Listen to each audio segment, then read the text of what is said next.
And functions of the TR100 tap remover. This is a TR100 control unit. This unit uses a standard 110 plug-in. You got your main power switch right here, your leads go into the machining head, start stop button, arc timer, voltmeter, retract, alarm messages for drill depth, contact, and over temp, power, low, medium, and high, axis up, down, and stop, as well as a chart on the top that gives you power recommendations and procedure.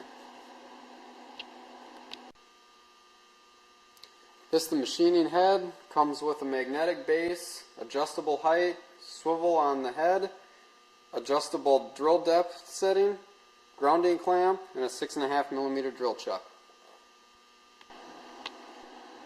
Here we have a small work tank and water unit that we built for working on smaller parts. A couple things you want to check before you start drilling is that you got a solid ground. Anything loose between where you're drilling and where you're grounded can cause arcing. Another thing you want to check is your drill depth. Set the knob up here for how deep you want it to go before it stops, and that'll keep you from going too far. For flushing, there's a couple different ways you can go about flushing with your TR100. The easiest way is probably this, with just a constant flow over the top of the workpiece. This can be done on small parts and especially larger parts that are harder to submerge.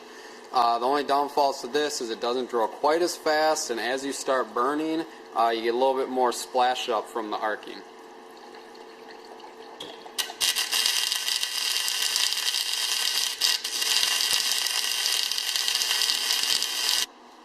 Second method of flushing is completely submerging the spot where you're drilling. Small parts, this is easy. Larger parts, you can use the chemical clay in the kit or all silicone along with some other material you got laying around to build a dam around the workpiece. Submerged flushing, biggest advantages is it's not going to be quite as messy, and your cutting speed is going to be a little bit faster.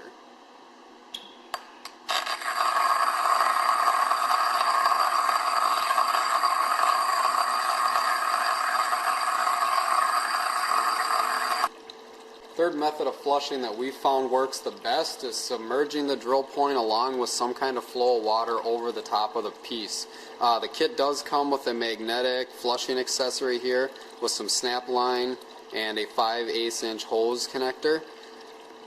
Biggest advantage with this is it's less of a mess, it does cut a little bit faster, and it keeps the top of the workpiece cleaner.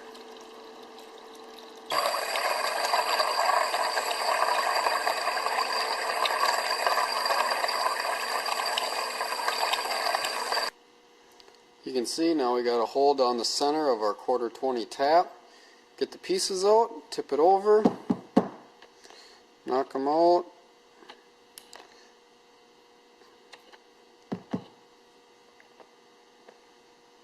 Threads in the hole are still perfectly fine, and there's your 3 flutes.